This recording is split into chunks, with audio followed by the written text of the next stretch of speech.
છે। ભારે વરસાદના કારણે ભૂતવાડીમાં પાણી ભરાઈ ગયા છે। ભૂતવાડીમાં લોકોના ઘરોમાં પાણી ભરાઈ ગયા છે। પાણી ભરાતા જ ઘરવખરીને મોટા પાયે નુકસાન પણ થયું છે। આપ જોઈ રહ્યા છો કે સારો વરસાદ જોવામાં આવી રહ્યો છે, જેના કારણે પાણી પણ થયું છે। જૂનાગઢ જિલ્લામાં વરસાદી માહોલ, નીચાણવાળા વિસ્તારો પાણી થઈ રહ્યા છે।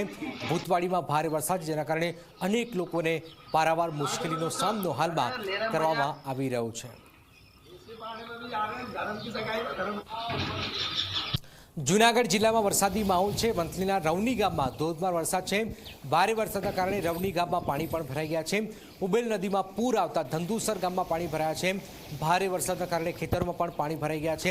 પાણી ભરાતા જ લોકોને મુશ્કેલીનો સામનો કરવો પડી રહ્યો છે। આપ જોઈ રહ્યા છો આ રવની ગામ છે વંથલીનું, કે જ્યાં ચારે બાજુ પાણી સર્જાઈ ગયું છે। લોકો તે પારાવાર મુશ્કેલીનો સામનો કરવો પડી રહ્યો છે। તો વરસાદ છે જૂનાગઢમાં મુશ્કેલી લઈને આવ્યો છે। જૂનાગઢનો રવની ગામ પાણીમાં ગરકાવ થઈ ગયું છે। ઓજત ડેમમાંથી પાણી છોડાતા જ આ રવની ગામમાં પાણી ભરાઈ ગયા છે। ઘર અને દુકાનમાં કમર સુધીના પાણી ભરાઈ ગયા છે। લોકોને ગામમાં રહેવા માટે મજબૂર થવું પડી રહ્યું છે। તો આપ જોઈ રહ્યા છો રવની ગામ, ચારે બાજુ પાણી સર્જાયેલું છે। ડેમ જે છે, ડેમનું પાણી અહીંયા આવી ચૂક્યું છે અને આ રવની ગામ છે એ પાણીમાં ગરકાવ થઈ ગયું છે।